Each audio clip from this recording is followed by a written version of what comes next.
sort of soft, natural hairbrush. So a lot of people are saying, well, you know, you're painting with these flat brushes. What are those flat brushes? Like, what if you don't paint with those flat brushes?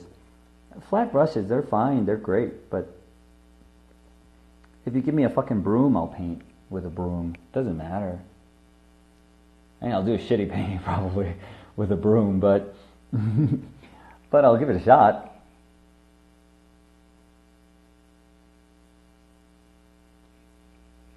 Ugh.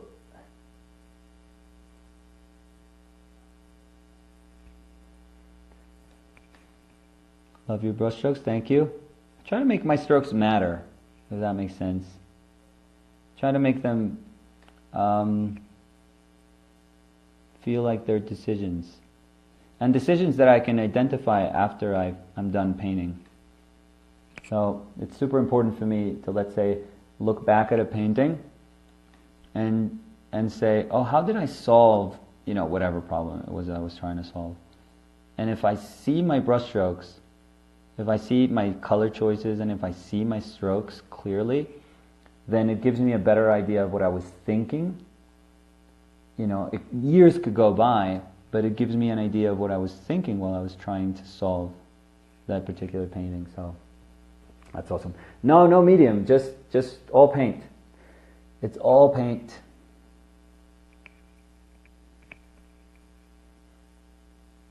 And I don't know if you've noticed, but I've had to add paint a little more carefully. You know, after a while, you sort of have to. If not, then you end up putting paint, and then at some point the paint layer just tells you, you know, that's enough. That's a little too much. So you have to be a little mindful of that when you're using when you're not using a medium.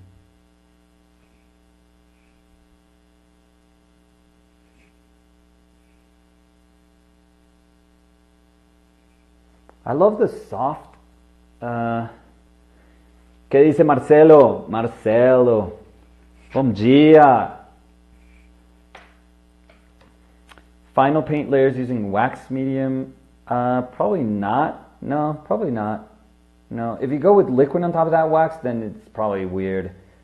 But yeah, just make sure that wax medium is going to adhere to that liquid though, because that's what I've never done that, but I would be very mindful of those two adhering, because it could become a problem.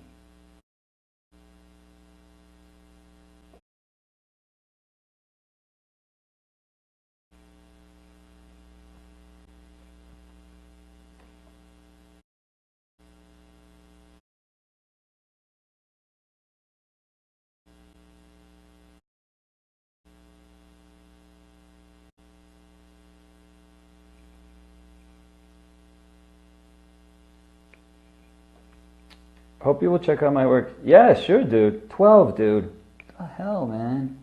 What was I doing when I was 12? I don't even remember 12. Probably feeling shitty about something. I don't know. It's awesome that you like painting, man. It's awesome that you're fucking... Dude, you should be in school. What the hell? What are you doing? Why are you not in school, man?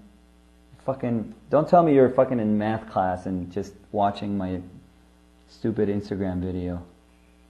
That's not right, dude. Obrigado. Vou testar, sí, me cuenta. Yeah, let me know, Marcelo.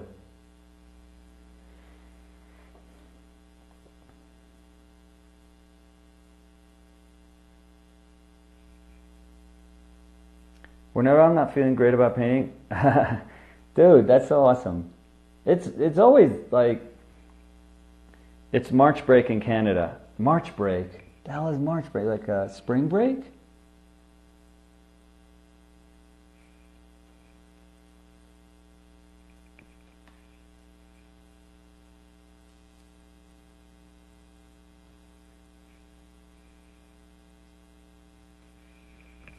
But that's awesome. You're on break. Stop swearing. He's 12. Oh, dude. He's heard he thinks I'm tame. Like he's probably saying, nah, he's all right. He's old. He's heard everything I could ever say. Like, you should be here teaching us curse words.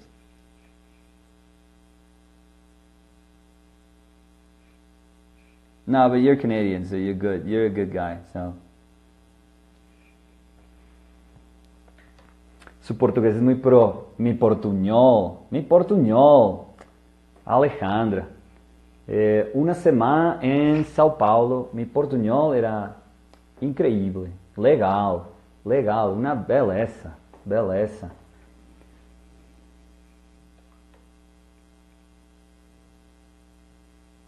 100% paulista.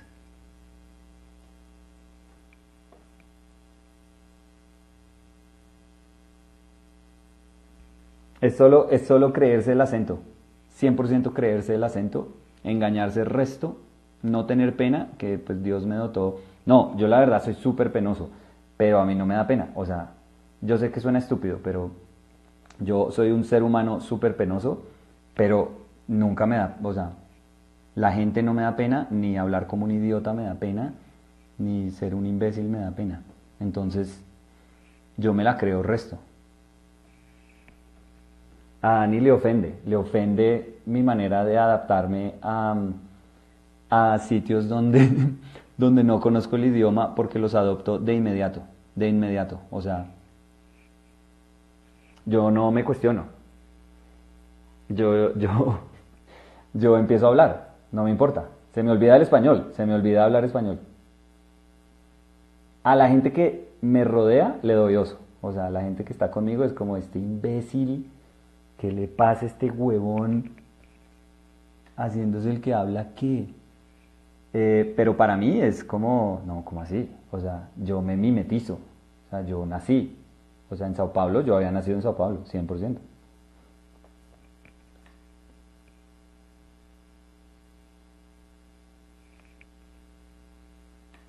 Y hay veces hablo y sigo hablando y juro que me están entendiendo y no me entienden un culo. Pero yo sigo comprometido con mis decisiones. Hello, say. I'm not gonna say that. I don't even know what that means, so I'm probably not gonna say it. Come on, dude. Come on. If the light is warm, does the shower have to be cool? No, and I'll give you an example of that super quickly. Like those are usually the lights that we as painters work with. So let's say if we're working with natural light, like with a skylight or something like that, or with a north window, you know, you have this really nice kind of natural light coming in, then you tend to see cool light and then warm shadow. And let's say you're working with with sunlight, excuse me. So what we tend to see is obviously warm light, making these cool, very, you know, they could be purpley or green or blue shadows, right? And you know, it's fine that we start thinking of those as rules, let's say, but they're not. And this is super important. They're just rules that are specific to lighting conditions, but it doesn't mean, and this is what's most important, that every single lighting condition is the same. So you always have to be you always have to reflect upon what's the nature of the lighting condition you're painting in. So let's say you're painting in hell. Let's say you've been a horrible human being and you went to hell, and for some fucking reason, instead of suffering, somebody gave you a paint box with some paint. Although, you know, in all honesty, us painters, we suffer quite a bit, so it's not too far from the truth. But you're in hell and you're painting a portrait of whatever, the devil or some, you know, who cares? You know, there's fire and lava and you're in the core, Earth's core. Everything is fucking warm and everything's boiling and orange, red, yellow. Like, where the hell is coolness going to come from? There's no coolness. There's no source of coolness. So we have to be aware of those. Fuck me! I touched the painting. I'm trying to see if this exposes this better. So, that would be, when you go to hell, that would be a painting that is warm light and also warm shadow. There's no coolness coming from anywhere. Or let's say an overcast day in the Arctic. Like, where the hell is, a warm orange going to come from? It doesn't, like, it doesn't, like, there's going to be cool light, cool shadows, and that's about it. So you always just, I don't like teaching rules like that, because they start to convince you that there are certainties that should never be assumed as certainties. I actually like that. This illusion of certainty instead of just observing. For a painter, it's just absolutely essential to never to never think you already know enough.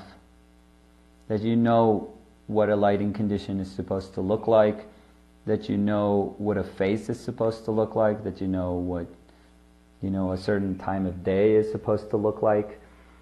For us, it's super, super important to remind ourselves that the knowledge that we can gather comes from these very specific moments that nature sort of grants us and gives us a chance to try and translate into painting. But we have to be open, like our mind has to be completely open to get, like, to fully get what nature is kind of willing to teach us. If not, then we're just going to kind of always convince ourselves that we can confirm what we already think we know. And that's a shame, because again, you're going to miss so much from what painting has to offer. So, yeah. Do you sell these sketchbook paintings? Well, this one, as soon as it's finished, yeah, it's going to go to a show.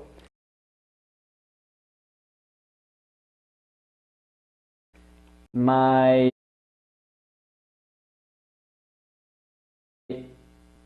sketchbook, no, that one I'm not going to sell. Like all my other paintings that I've done for the book, I'm not going to sell. Those, I'm actually going to say goodbye to them in this kind of small little ritual with my kids. I already asked them, and as soon as I'm done with the book, we're gonna say goodbye to those paintings, and we're gonna have some s'mores. Actually, I was thinking, like, we already have that planned with, like, just having s'mores, marshmallows on the chimney, and then they can all throw the paintings that I've done of them. But, they're oil paint, so it's probably going to smell, and a lot of them had, like, varnish, so I don't know if that's a great idea. But, yeah, we're gonna say goodbye to them in a very sort of cool, nice way. It's probably going to happen before June. That is the time when I'm going to travel to see if I can send all the books, ship all the books. So we're going to say goodbye to the paintings.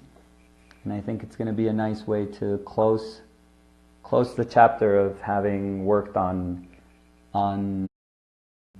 doing these smaller works, or the company that these smaller works kind of gave me for these past, I think it was 2 years maybe. It's going to be nice to just say goodbye. And when I say goodbye, I'm going to try to kind of make myself, last time I look at the painting, just tell myself, what did you teach me? Like, what did I learn from from having painted you, and that's going to be super important for me. Just to have a moment where I can understand what I was trying to do when I was painting, whatever particular painting I was doing, yeah, that's it. So I think I need to close the book. Yeah, it's not my work. It's not, what's valuable about my work is not the work itself. Like, there's probably going to be so many people. If you start thinking about it, there's so many people like around the world or so many of you guys, followers or whatever, that would never see those paintings, and it wouldn't matter. Like their whole life wouldn't be less for not being able to see the work. But what I'm trying to say is that the work itself, it has no real value to me, honestly.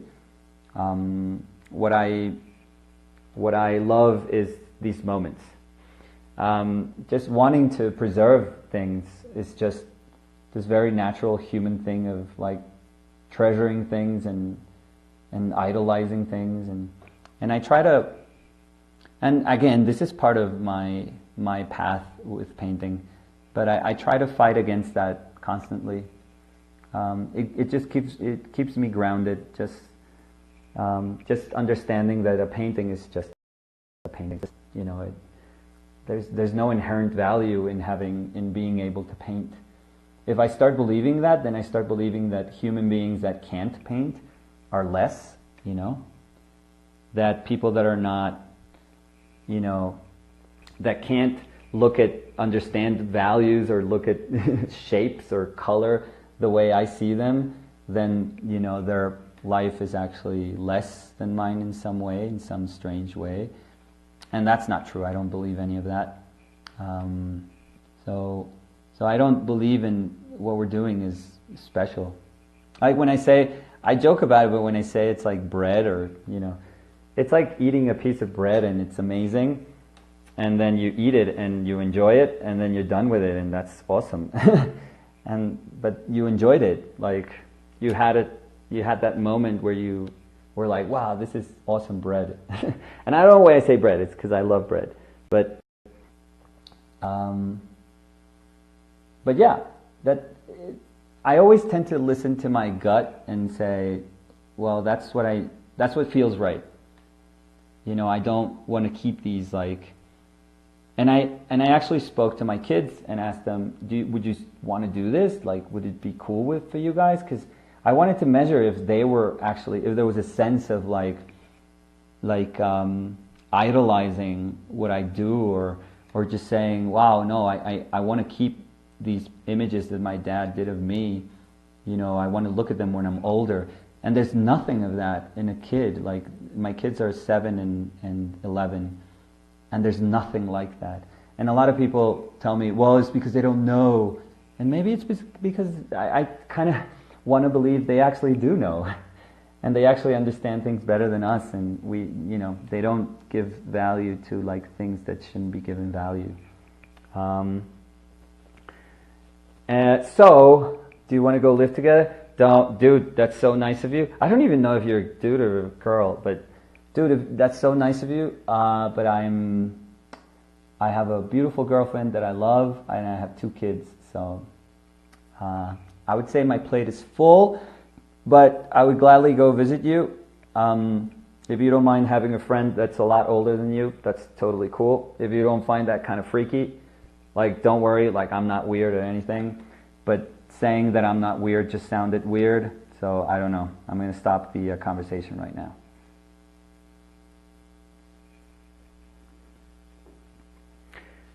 No entendí la mitad, pero copeo. Ay, truquitos. Nada, Sergio, es de ser, no sé, yo cada vez con el paso del tiempo, Sergio, me siento más pintor y que me importa menos la pintura. No sé cómo explicar eso. O sea, siento que la pintura es más importante en mi vida y siento que la pintura como objeto no importa. Entonces, es bien curioso esa... es bien curioso eso, pero bueno.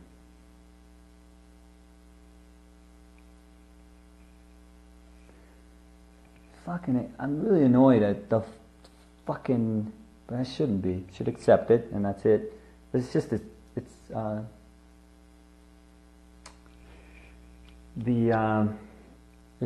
dumb cell phone camera is just overexposing everything. So if it looks weird, I'll take a photo afterwards. It doesn't matter.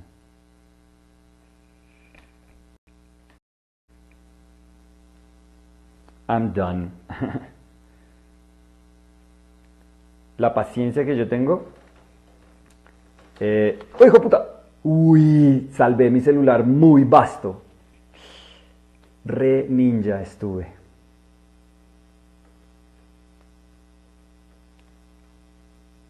No, the glare isn't that bad. It's just the exposure. Ugh. It's just overexposing everything. Like, let me see. Well, my hands, I'm white as fuck, so. But, come on, dude. Expose it right. I don't know.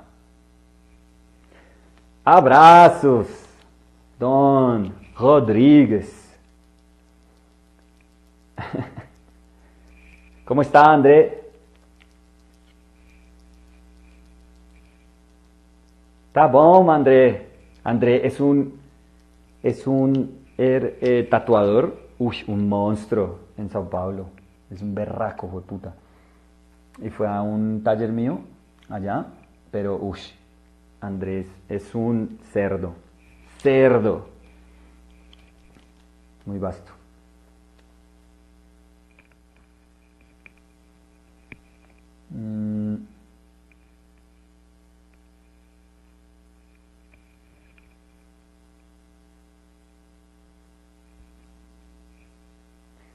Lo único es que André tiene 82 años, pero pues es como lo más zen que hay en la vida. O sea, un viejo tatuador, el viejo tatuador del pueblo, del caserío. Se nota que eres colombiano, me alegra mucho. Gracias, ¿no? Siempre orgullo de ser colombiano. Eu fiz 83 semana pasada.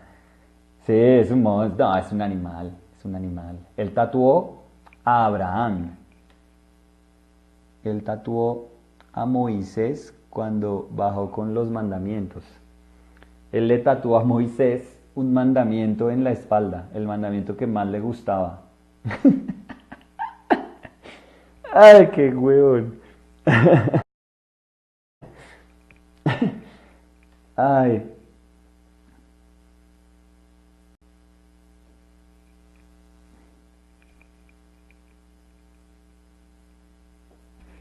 Se você tatuou a Jesus, ao mismíssimo Jesus.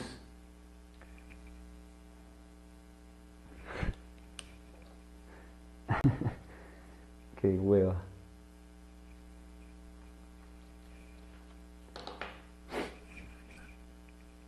Venga, déjeme, trucos, déjeme concentrar.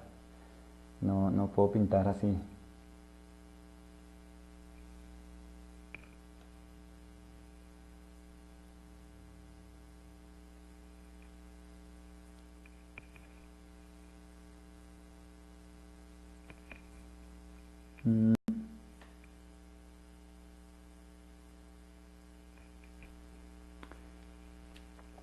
Orduz por ahí lo vi, está pintando perros muy chévere, Orduz.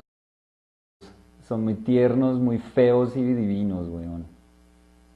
Están muy chéveres, muy chéveres. Perritos.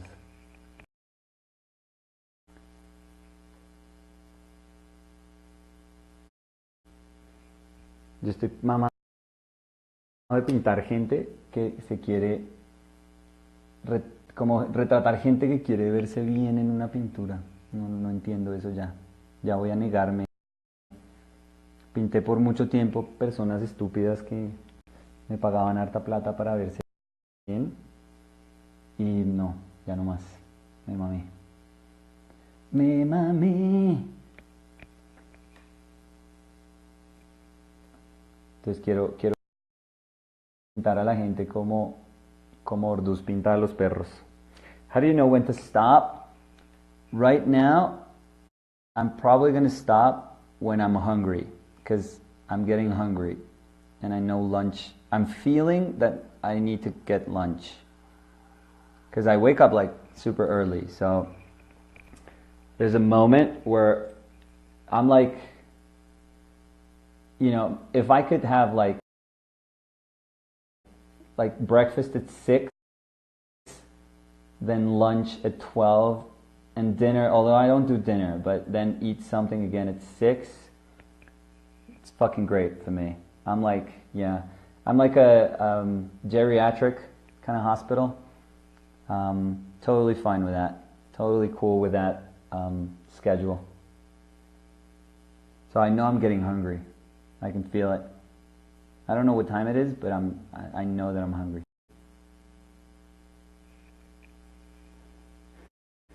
Por eso no, pínteme de una entonces. Ay, todos los feos salieron divinos. Ay, divinos.